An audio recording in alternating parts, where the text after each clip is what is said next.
Alunos, alunas, senhoras e senhores, operadores do direito, eventualmente quem não tenha uma ligação direta, mas queira saber algum tema jurídico e esteja vendo essa aula por isso, eu dou boas-vindas aos senhores à nossa aula de hoje do Saber Direito. Meu nome é Arsênio Brauner e eu sou hoje defensor público federal no Rio de Janeiro, titular do 4º Ofício Cível. E sou também professor de Direito Constitucional e Processo Civil. E nós vamos tratar hoje de um tema de extrema importância para concurso público e para a vida dos senhores, que é Juizado Especial Federal. Nós teremos 5 aulas durante essa semana, onde nós desenvolveremos o tema de Juizado Especial Federal, trazendo desde o direito comparado, história, até o desenvolvimento procedimental. Agora, de pronto, eu tenho 2 coisas que eu quero trazer aos senhores. Primeiro, contato direto comigo. Eu tenho um Twitter, @ArsênioBrauner, @ArsênioBrauner, que o senhor pode me seguir. Fique tranquilo que eu não vou mandar nada que não seja jurídico para o senhor. Eu não mando onde eu estou, que eu bebo, que eu como, eu vou mandar tão somente para o senhor os concursos que vão abrir, artigos jurídicos interessantes, vou tuitar ou retuitar, que é esse novo verbo que surge agora, situações corriqueiras da vida jurídica necessárias aos operadores do direito. Eu quero apresentar aqui aos senhores os nossos 3 alunos que estão aqui, vão nos acompanhar durante essas 5 aulas, essas 5 horas. Os nossos 3 alunos são a Fernanda Silveira, o Guilherme Duarte e a Tessia Bispo. Os nossos 3 alunos eventualmente farão perguntas que serão respondidas no desenvolver das nossas aulas. Então, já vamos direto ao envio também aos senhores da possibilidade de os senhores fazerem perguntas. Os senhores podem enviar perguntas para saberdireito@stf.jus.br. Eu repito, saberdireito@stf.jus.br. Através desse e-mail, os senhores podem enviar perguntas para o programa, identificando claramente a matéria e o professor. Então, o meu vai ser Juizado Especial Federal, professor Arsênio Brauner. E os senhores já viram meu nome aí, meu nome não é muito comum, então os senhores vão claramente lembrar disso para perguntas que os senhores queiram fazer. Meu nome é um nome, de certa forma, de origem estrangeira, não muito comum no Brasil. Os senhores lembrarão do Arsênio se os senhores quiserem fazer perguntas. O meu Twitter está aberto também para qualquer pergunta que os senhores quiserem fazer. Eu tenho a segunda dica, né? Eu disse que eu tinha 2, a primeira já foi dada. A segunda dica é para que em todos os concursos federais os senhores tenham o seguinte em mente, tratando-se de juizado federal, porque infelizmente a nossa bibliografia não é muito vasta. Os senhores têm que ter em mente que os enunciados do FONAGEF são importantíssimos. Então anotem, por favor, ler e analisar os enunciados do FONAGEF para qualquer concurso federal, porque as questões têm se concentrado nos enunciados do FONAGEF. O que é o FONAGEF? É um encontro de juízes federais, onde eles pacificam jurisprudência de juizado federal. E nas provas para a Defensoria Federal, nas provas para a AGU, Procuradoria Federal, TRFs para juiz, Procurador da República, tem caído o que via de regra? Enunciados do FONAGEF. Então, fora essa primeira aula, onde nós vamos falar sobre direito comparado, história e os nossos princípios, as próximas aulas elas concentrar-se-ão nos enunciados do FONAGEF. Isso ficará bem claro aos senhores a partir de toda a explicação que eu fizer na aula. Bom, entretanto, alguns enunciados são contrapostos por decisões do STJ ou do STF. Nesse caso, os tribunais superiores prevalecem. Então, Os senhores só têm que ter cuidado em ler informativo toda semana e observar se eventualmente algum enunciado do FONAGEF colide com jurisprudência do STJ ou do STF. Nesse caso, os tribunais superiores são nossos pastores e nada nos faltará. Isso para o operador do direito e para o concursando. Para um advogado fica muito chato não saber o procedimento. Para o concursando, gera reprovação. Bom, nós vamos começar a falar em direito comparado em juizado federal. Anotem, por favor. Direito comparado em juizado federal. Bom, eu começo com um exemplo aos senhores, o primeiro país que se preocupou com causas pequenas. E o primeiro país que se preocupou com causas pequenas, tratando-se de direito contemporâneo, foi a Inglaterra. A Inglaterra, em 1846, cria suas county courts. O que é county court, Arsênio? O nome que você está vendo aí já no TP. County court é uma corte de condado. O que é uma corte de condado? Em vez de o jurisdicionado ir ao juízo, os juízes iam às pequenas vilas e realizavam justiça. Mas espera um pouquinho, os juizados itinerantes não fazem isso hoje? Fazem, não fazem? Vejam, isso em 1846 já era feito pelos ingleses, normalmente pelos ingleses nas chamadas county courts, cortes de condado. Mas não existia um foco em pequena causa. Existia um foco em acesso à justiça direto a qualquer causa. Normalmente, em regra, causas de menor monta, aldeias pequenas. Foram os Estados Unidos, por incrível que pareça, um país liberal, que pela primeira vez se preocuparam em gerar um sistema para o pobre acessar a justiça. Em 1939, eles criam a Corte do Homem Pobre. A Corte do Homem Pobre permitia demandas até $50. Isso é, se eu tinha qualquer demanda até $50, num período aí extremamente duro para o mundo, um período entre duas guerras, gerando já o início de uma segunda guerra. Vejam bem, os Estados Unidos, uma crise fantástica, cria-se a chamada Corte do Homem Pobre. Para causas, eu repito, até $50 e eu repito o ano, 1939. Essa Corte do Homem Pobre, ela vai se transformando. E na década de 70, ela gera o que se chamam hoje small claims, que seriam reclamações pequenas, que são escritórios específicos, os chamados Neighborhood Law Centers, onde o pobre vai e pode interpor a sua demanda. Então eu vou repetir ao senhor. Eu tenho hoje o que se chama de small claims. O que seriam small claims? Seriam demandas de pequeno porte nos Estados Unidos.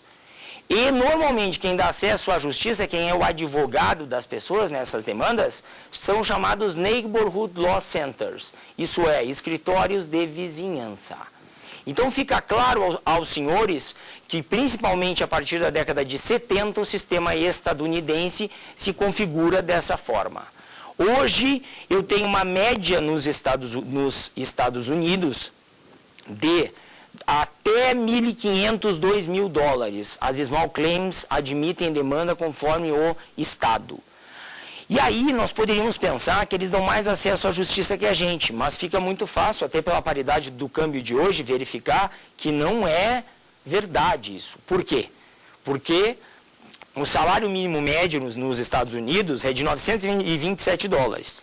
Então, eu estou trabalhando aí com demandas de um salário mínimo e meio a 2. Então, o acesso à justiça lá é ordinarizado via de regra. Ele não vai para chamadas small claims.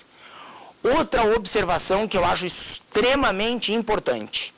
As small claims são ridicularizadas pela justiça americana até a década de 70, onde elas são reformadas. E hoje elas são efetivas.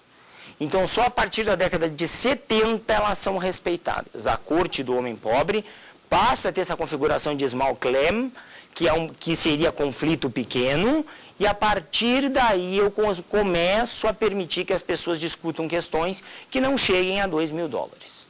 Tranquilo até aqui? Mas nós temos que olhar para a Europa também. E se eu olho para a Europa, eu olho o modelo de Stuttgart.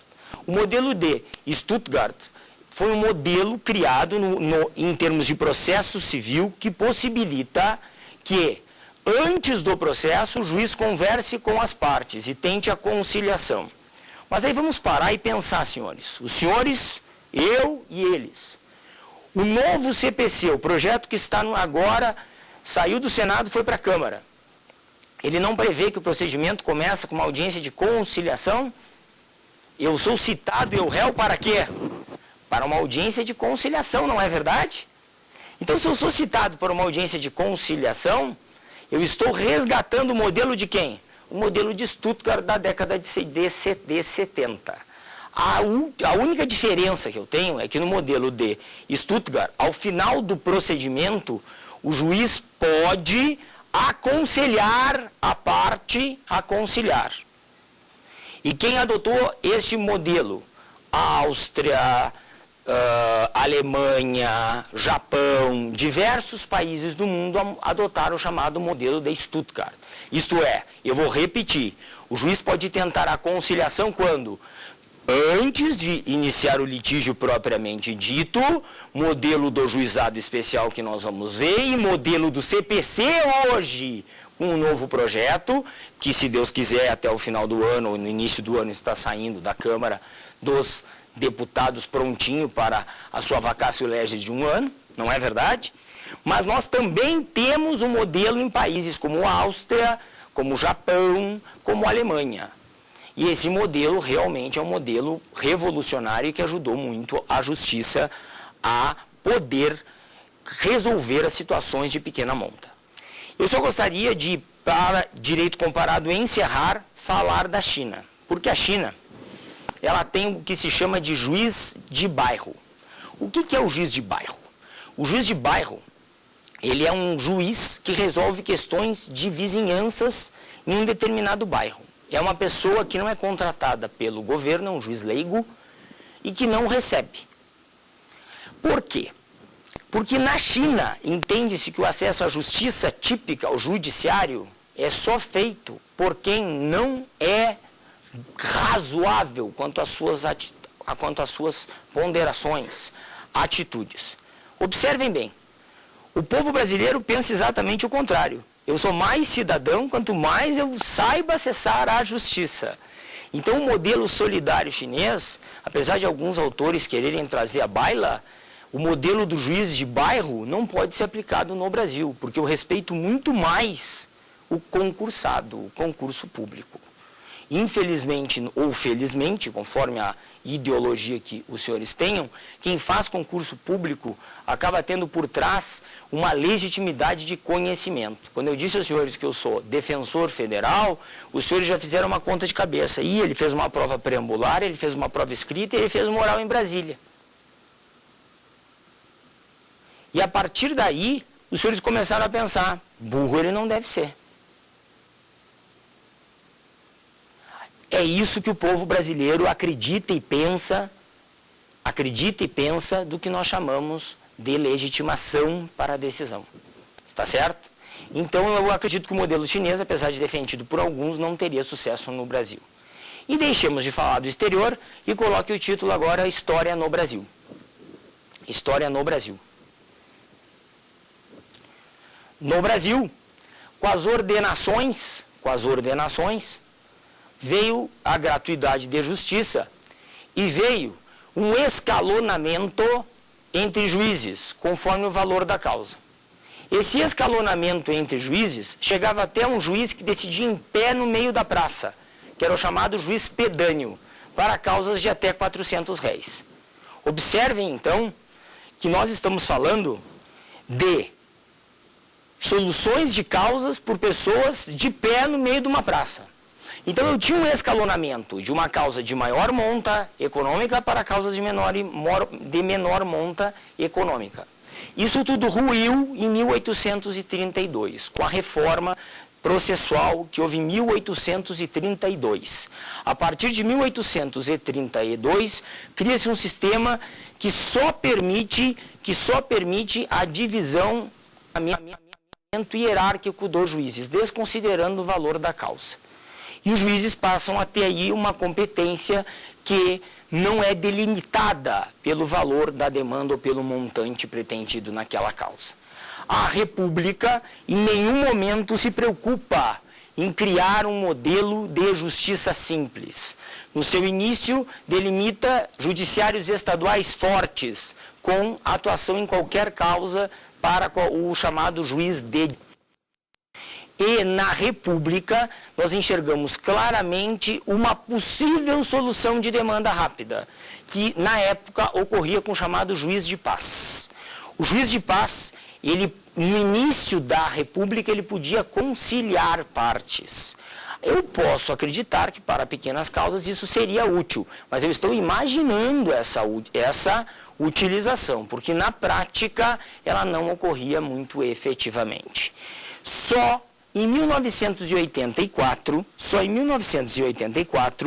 o juiz Antônio Guilherme Tanger, eu vou repetir porque é importante essa informação, em 1984, o juiz Antônio Guilherme Tanger, que se aposentou como desembargador, ele se aposentou como desembargador no Rio Grande do Sul em 2002, juiz Antônio Guilherme Tanger, repito, ele cria em 82 exatamente o que pretende o novo CPC. Isso é, uma audiência de pronto de conciliação em causas de até 20 salários mínimos. Então, o Tanger, ele em momento nenhum, ele se escorou, seja no modelo alemão, seja no modelo americano, ele simplesmente queria livrar-se de uma quantidade absurda de processos que estava assolando o seu ofício jurisdicional, a sua vara jurisdicional. E criou uma subseção que só trataria de causas de até 20 salários. Essa subseção, um raciocínio brilhante do juiz Antônio, permitiu que nós tivéssemos uma audiência de pronto de conciliação. E aí eu volto para os tempos atuais. No nosso código de hoje, que está na Câmara para votação, qual é o primeiro ato processual que o réu é chamado a participar? De uma audiência de conciliação. Então, só o que eu tenho é aplaudir o juiz Antônio Guilherme, porque ele anteviu o que nós estamos fazendo hoje. Tentar conciliar antes do litígio se impor como trâmite processual. Só que não solucionávamos o seguinte, não solucionávamos um problema grave.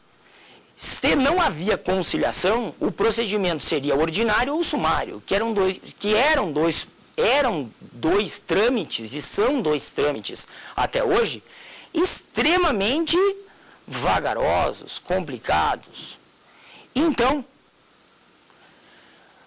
houve uma pressão do Rio Grande do Sul, principalmente da Associação da Ajures Gaúcha, Associação dos Juízes Gaúchos, no sentido de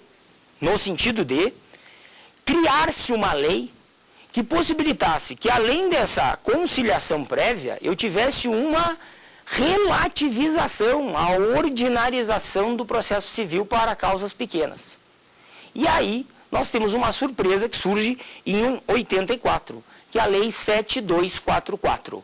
A Lei 7244, ela simplifica o procedimento para causas de até 20 salários mínimos, que tratem sobre cobrança e desconstituição contratual ou, eventualmente, entrega de bens. Então, eu vou repetir.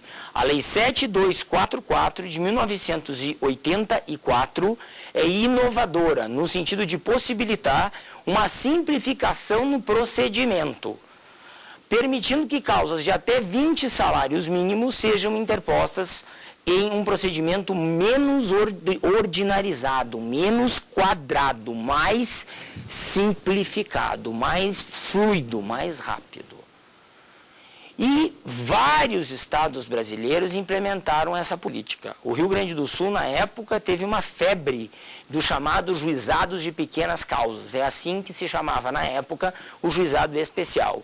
Juizados de pequenas causas. Eu acho um termo até pejorativo, porque, vejam bem, até 20 salários, para quem é miserável, não é uma pequena causa. Não é verdade? Fala um defensor público vocacionado, eu sou professor de Constitucional e Processo Civil, não teria problema de fazer outro concurso, e sou defensor público porque sei como posso ajudar o povo brasileiro, que em 70% é pobre e em 30% ainda é miserável.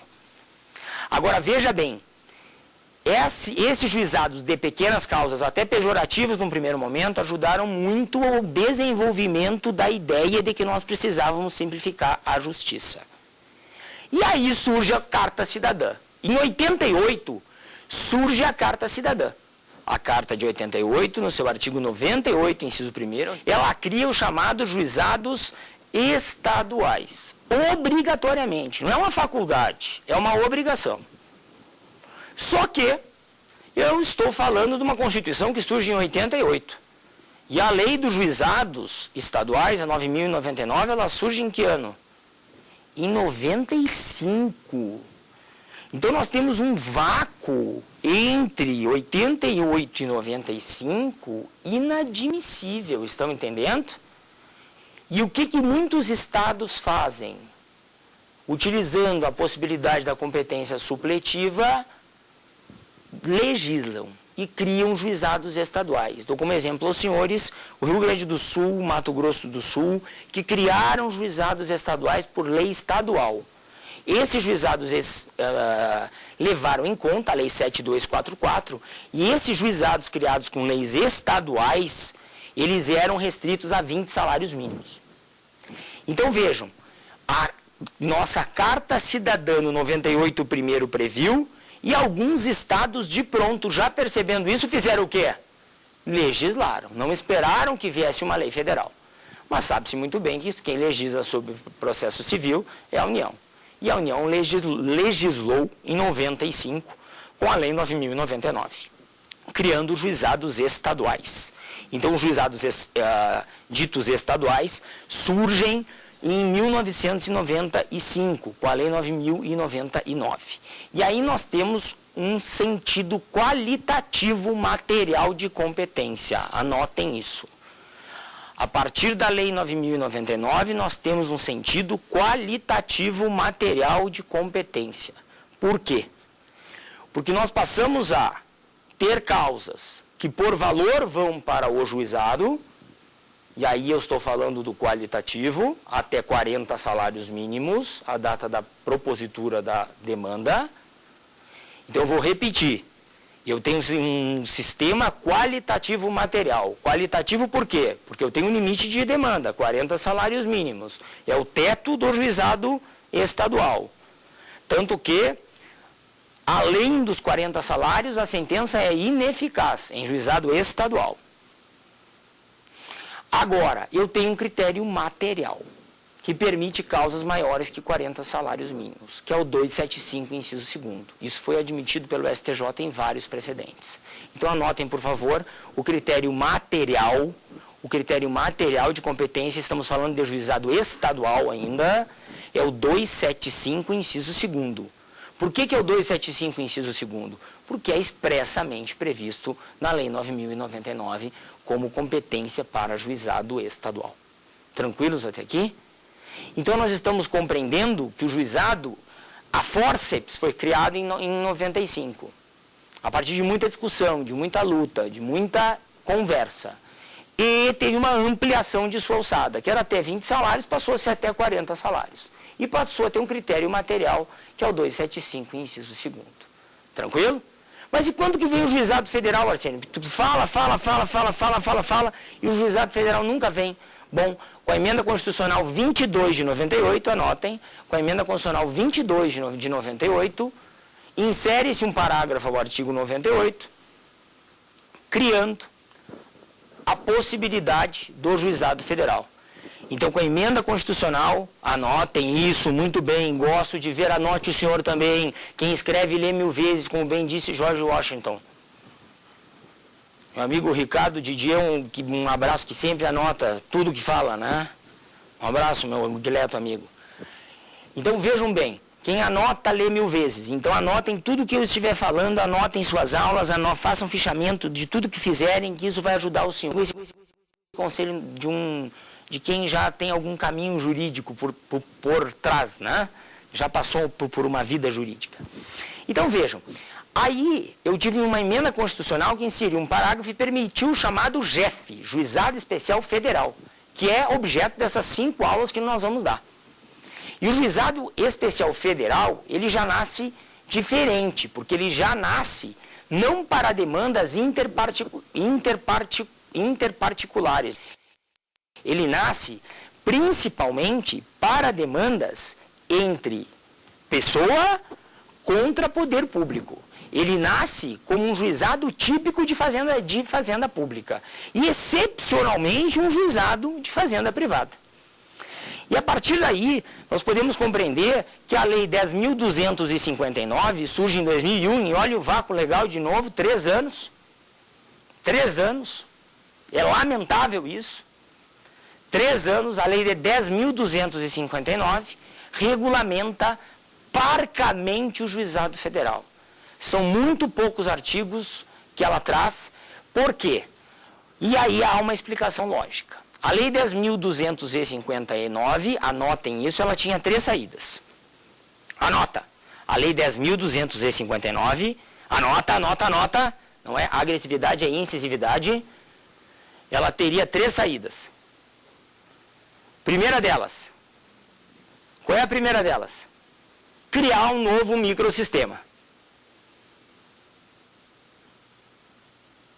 Segunda saída. Se ordinarizar como CPC. E terceira saída, utilizar subsidiariamente a 9.099. E o que escolhe o nosso legislador? A utilização subsidiária dos princípios da 9.099, que nós vamos ver várias vezes as nossas apreciações. Quando a 10.259 for silente, eu vou para onde? Eu vou para 9.099. Se a 9.099 for silente, eu vou para onde? Aí eu vou para onde todos nós encontramos saída, o CPC. Um CPC já filtrado pela Constituição Federal, tenho certeza, na cabeça do juiz e na mente do operador do direito. Então eu vou repetir para que fique claro esse final. Eu vou primeiro, se eu estou em juizado federal, buscar solução para o meu problema na Lei 10.259. Se eu não acho, eu vou subsidiariamente para 9.099. E se eu não achar ainda, eu caio no velho e bom CPC. Por exemplo, dou um exemplo aos senhores. Nós temos no CPC uma proteção que nenhuma parte pode ser intimada com prazo menor de 24 horas. Isso vale para juizados? Claro que vale. Porque subsidiariamente os juizados não flexibilizam isso. E por mais que eu entenda em princípio de celeridade ou informalidade, a ponderação da possibilidade de defesa da parte, de atuação de uma parte autora, tem que prevalecer sobre qualquer raciocínio contrário. Então, se eu sou intimado para um ato, e esse ato ocorre em menos de 24 horas, eu só vou cumprir esse ato se me convier. Se não me convier, eu oponho a lei processual civil e ela prevalece. Por quê? Porque as outras duas são silentes. Entenderam? É um dos únicos pontos aí onde as leis especiais elas ficam completamente silentes. As leis especiais elas são muito bem encaixadas. Não houve uma burrice do legislador como alguns pensam. Outra observação que quero fazer aos senhores. Há uma certa atuação ativista do judiciário por meio do FONAGEF. Como já disse aos senhores, eu repito, hoje o caminho é 10.259, eu não achei solução. Eu vou para os enunciados do FONAGEF. Então, naquele nosso caminho, coloquem entre a 10.259 e a 9.099 os enunciados do FONAGEF, que passaram a ter um critério de interpretação da Lei 10.259, mas claramente, surgindo de um ativismo judicial, passam a ter quase uma força normativa excepcional em alguns casos. Nós vemos delimitações que acabam muitas vezes por ser contrapostas pelo STF e pelo STJ, como eu trarei aos senhores. Vou dar um exemplo aos senhores. Havia um enunciado que exigia requerimento prévio para interposição de demandas previdenciárias, requerimento prévio administrativo. Claramente o STJ considera que isso fere a inafastabilidade. Eu posso ir direto ao judiciário e pleitear questões previdenciárias. Agora, como é tão dificultado o recurso e tão mais fácil fazer o pedido, na prática o enunciado do FONAGEF acaba prevalecendo. Mas o STJ já fulminou eventual enunciado que para ele vá de encontro à jurisprudência ou à configuração jurídica brasileiro constitucional. Nós temos que ter cuidado também em observar que os enunciados eles são anulados com muita facilidade. Então nós sempre temos que ter os nossos enunciados atualizados, para não utilizarmos um enunciado velho em prova de concurso. Eles são modificados, atualizados, e eu trarei isso para os senhores nesses nossos 5 encontros que nós teremos com muita tranquilidade. Então, a partir daqui, nós vimos toda a história no mundo das justiças de pequenas causas, claro, muito rapidamente, num sobrevoo rápido para não cansar os senhores, e vimos a história no Brasil das justiças de pequenas causas até o que hoje nós temos, o Juizado Especial Federal. E infelizmente para mim, mas felizmente para os senhores, eu não vou falar de Juizado Especial de Fazenda Pública, que me tomaria muito tempo e que foi uma inovação muito importante que surgiu para a Justiça Estadual. Eu vou me cingir nas minhas 5 manifestações aos senhores aos juizados federais e todas as suas peculiaridades. Eu só falarei um tema de juizado estadual, que é a reclamação, exatamente por eu entender que a reclamação gera alguns problemas como instrumento de pacificação de jurisprudência pretendido pelo STJ. Bom, passemos agora aos princípios do juizado federal. Título no caderno, na folhinha, no notebook, princípios do juizado federal. Vamos escrever, galera, comigo, vamos escrever, porque quem escreve, lê 1000 vezes. Quem escreve, lê 1000 vezes, não esqueçam isso. E os princípios são da celeridade, da economia processual, da informalidade, da oralidade, da simplicidade. E mais, coloque um parágrafo agora com letra grande, liga o caps lock, letra capital. Sobre todos os princípios, e eu estou falando um tom mais alto por gosto, sobre todos os princípios, paira um vetor hermenêutico de autocomposição. Sobre todos os princípios, paira um vetor hermenêutico de autocomposição. Isto é,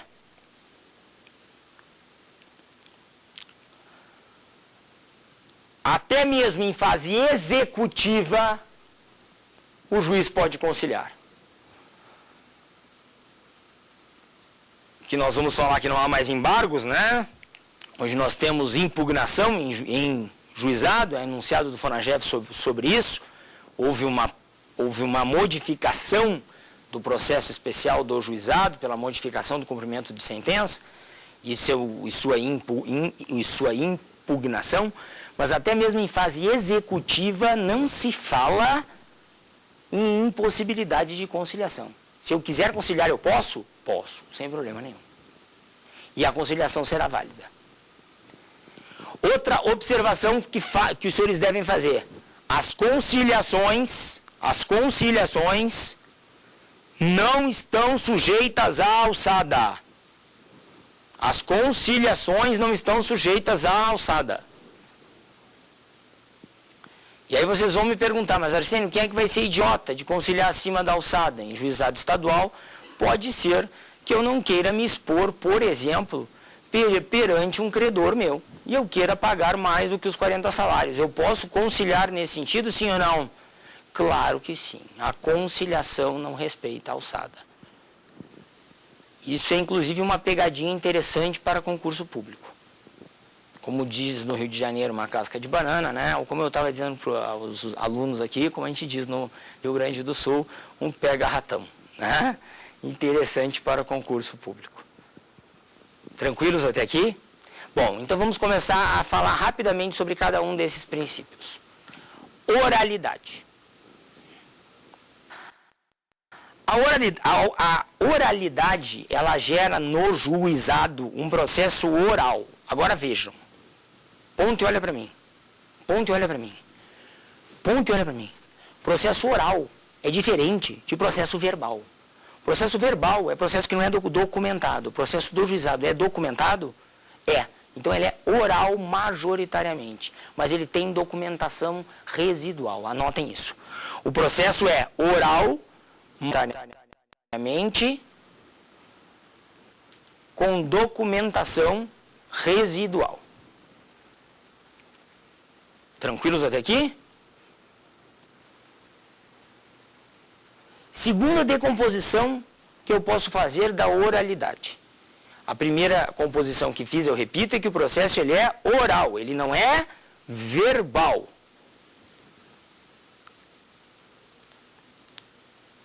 Um exemplo, por exemplo, de um processo ser oral, antes de eu trazer a segunda decomposição, eu posso ir até um juizado federal e interpor uma demanda de forma oral, sim ou não? Me parece claro que sim. Eu posso ir a qualquer juizado federal e atermar pretensões. Nos juizados federais, toda alçada, nós vamos falar sobre isso calmamente, permite que sem advogado eu aterme pretensões. E essas pretensões serão desenvolvidas em primeira instância, porque todo procedimento é primeiro grau, mas em primeira instância sem advogado. Nós vamos falar sobre isso mais profundamente quando eu chegar no procedimento específico. Mas só para vocês entenderem que o processo é realmente verbal, com exceção da seara recursal. Estamos juntos? Qual é o único recurso, botem no caderno, qual é o único recurso no juizado que pode ser oral? Escrevam no caderno.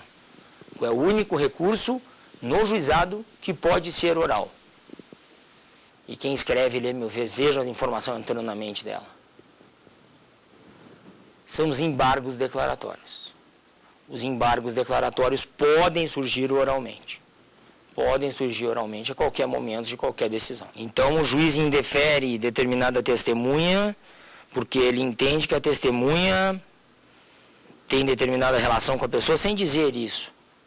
Eu vou fazer o quê? Eu preciso ter fundamento jurídico para apresentar recurso num segundo momento. Então, eu vou embargar de declaração para que o juiz faça isso. Nós vamos ver, inclusive, o prazo dos embargos quando eu falar sobre recursos na nossa... embargos está na nossa quarta aula. Na nossa quarta aula nós falaremos de embargos declaratórios e os senhores terão isso em suas matérias. Tá bem? Agora, eu quero agora passar a uma análise da oralidade quanto à concentração dos atos em audiência. Anotem no caderno. Oralidade e concentração dos atos em audiência. Tranquilos? Ponto e olhem para mim. Os juizados foram feitos para que tudo acontecesse em uma audiência única.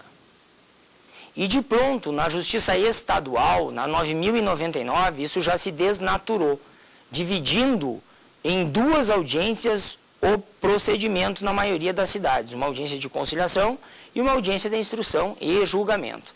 Alguns juízes muito bem mantiveram o sistema clássico, qual seja, audiência só uma, e conciliando, e depois instruindo e julgando. Agora, na área federal, para demandas previdenciárias e para demandas de pensionamento civil, essa regra de concentração dos atos em audiência continua válida. Agora, o que eu quero trazer aos senhores é que na área federal nós podemos não ter audiência. se o processo for unicamente jurídico. Isso foi admitido pelo FONAGEF como plenamente possível e quero que os senhores anotem isso, por favor, com letras garrafais, com letras grandes, no caderno, no notebook dos senhores. Em juizado federal, questões eminentemente jurídicas não ferem a oralidade se não tem audiência. Não ferem a oralidade, eu repito, se não tem audiência. Exemplo, G-Data, expurgo inflacionário, ações que comumente não têm audiência. O juiz pode abrir uma audiência de conciliação? Pode. Mas, via de regra, não há possibilidade de conciliação, o juiz simplesmente leva o processo ordinarizado. Está certo? Ordinarizado, claro, com prazos mais curtos, né? É um processo que corre rápido. Tranquilo? Porque não tem instrução a ser feita. A instrução é toda documental. Tranquilo? Bom, agora nós passamos a analisar rapidamente os princípios da informalidade e da simplicidade juntos. Porque acredito que o que é simples é informal. E o legislador, teleologicamente, acabou por ser redundante. Informalidade e simplicidade, na minha concepção e de muitos autores, são conceitos que coincidem. E a informalidade e a simplicidade permite, por exemplo, que em determinadas audiências, em determinados processos, nós flexibilizemos algumas exigências procedimentais. Anotem o que eu estou falando a partir de agora. Em mutirões e em itinerantes,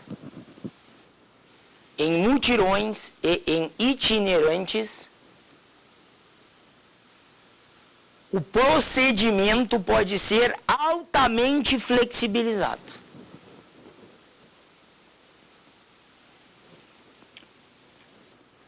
Para permitir o acesso à justiça.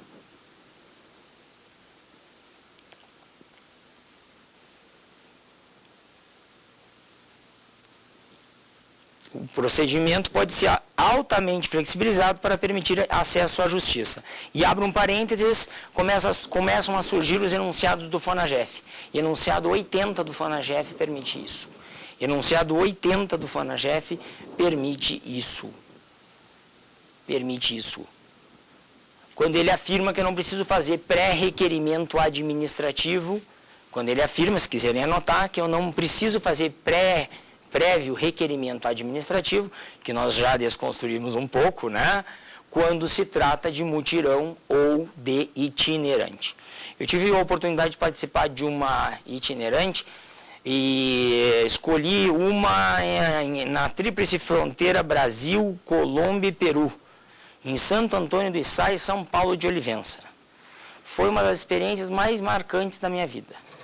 Porque eu pude ir ali, indo de avião da FAB, observar que o Brasil não é só o sul onde eu fui criado, ou o sudeste onde alguns dos senhores estão, e os senhores que são de regiões mais afastadas do norte, que estão vendo pela antena parabólica, viradas para cima, né, sabem o que eu estou falando. Há peculiaridades regionais que mantêm uma unidade nacional, mas que geram uma cultura completamente diferente que deve ser respeitada. Por exemplo, há tribos indígenas que não têm o conceito do sim e do não, que não têm o conceito do dinheiro. Então, como é que se faz uma audiência de salário e maternidade em tribos como essa? Como é que eu dou o direito que a pessoa tem se ela não sabe quanto dinheiro vale? Então a gente é treinado por antropólogos para poder chegar nesses índios e ter algum contato e ter algum tipo de comunicação via tradutor, evidentemente, porque eu não falo a língua, né, de algumas tribos que nós tínhamos lá, mas o defensor federal estava lá, dando acesso à justiça. E o juiz federal estava ali, o judiciário e a defensoria, a procuradoria federal, o MP federal. Isso para mim é gratificante, poder trazer aos senhores que os princípios não são ideias, eles são concretudes, quando eles são transformados em norma e implementados. E o STF, inclusive, concretiza princípios direto, né? É a única Suprema Corte que o faz. O princípio da moralidade, por exemplo, ele é concretizado diretamente pelo STF sem lei intermediando, né? Vejam a súmula vinculante do nepotismo.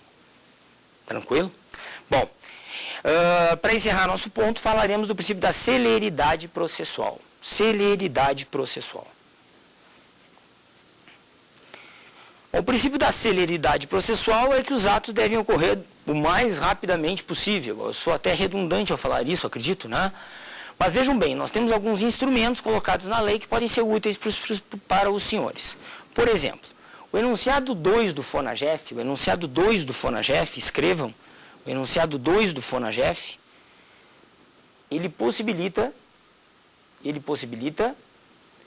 que eu deposite em cartório, sendo réu típico. Nós vamos ver quem são os réus típicos. Mas já abram parênteses. União, autarquia, fundação, união, autarquia, fundação ou empresa pública federal.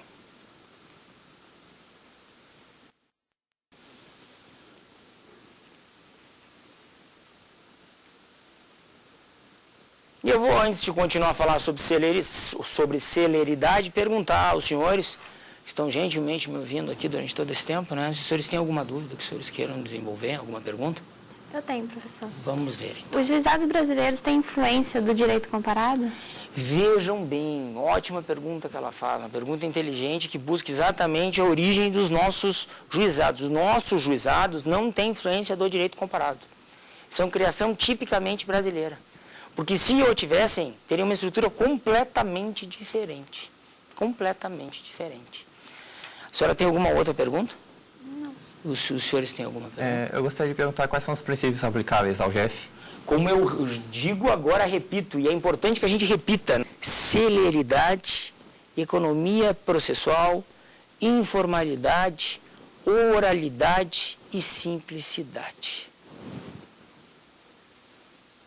Então, voltando então agora, depois de dar essas duas respostas aos meus amigos, tem mais alguma dúvida? Não, né? Depois de dar essas duas respostas aos meus amigos, voltando, para encerrar esse ponto de celeridade, eu gostaria de falar aos senhores que, inclusive, a Defensoria Federal fez um convênio com a Justiça Federal do Rio e nós enviamos petições iniciais, modelos, para que a atermação seja feita com a nossa petição inicial. Mas aquela pessoa, ela está atermando, ela não tem defensor nos autos, mas a nossa petição, o nosso modelo de demanda já está lá. Então eu estou economizando o tempo da pessoa, que não vai precisar ir à defensoria, só eventualmente se ela for sucumbente, ela precisa de mim, e o judiciário tem já uma demanda que ele não necessita construir de ofício. A Defensoria, como órgão oficial de acesso à justiça, em convênio com o Poder Judiciário, em conversa, consegue construir essa solução. Como? Depositando petições iniciais. Por exemplo, posso falar aos senhores do GDATA, posso falar aos senhores dos expurgos inflacionários, posso falar aos senhores correção de FGTS, várias demandas que têm petição inicial depositada pela Defensoria Federal na Justiça Federal do Rio. E eles já sabem, quando o jurisdicionado pretende aquela demanda, porque ele só vai ser assistido por nós, provavelmente em segunda instância, ele já tem uma demanda ali bem desenhada. E se o defensor precisa recorrer, ele não vai encontrar uma atermação que muitas vezes não é tão bem feita, uma atermação que não é tão bem delimitada. Então, nessa nossa primeira aula, recapitulando o que nós falamos para que os senhores entendam o sentido do nosso caminho. Nós falamos sobre, primeiro, direito comparado, onde trouxemos aqui experiências desde a Inglaterra, em 1848, passando pelas influências europeias do modelo de Stuttgart e encerrando com a experiência chinesa, que falei aos senhores é muito peculiar, de um país muito solidário. e até de os senhores com pouco conceito de cidadania para algumas questões.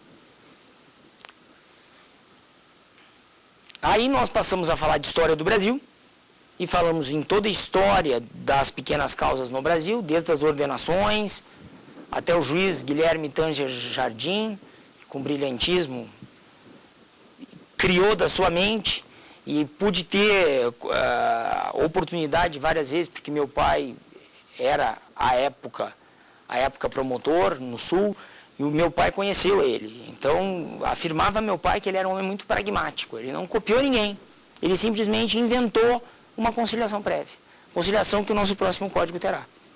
E, finalmente, chegamos aos princípios, onde eu desenvolvi aos senhores os princípios e manifestei alguns comentários que podem cair em prova sobre princípios de juizado federal. Bom, senhores, eu só tenho a agradecer a grande atenção que os senhores me deram aí nessa nossa quase uma hora, né, de aula.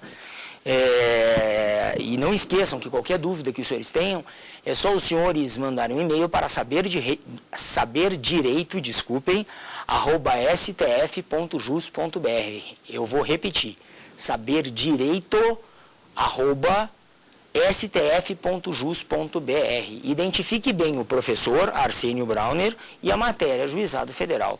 E eu, com prazer, vou responder aos senhores. E quem quiser assistir a nossa aula no YouTube é www.youtube.com/saberdireitoaula. E eu convido os senhores à segunda aula de Juizado Federal que nós teremos amanhã, onde aí sim nós mergulharemos mais no FONAGEF, falaremos mais em procedimento de juizado.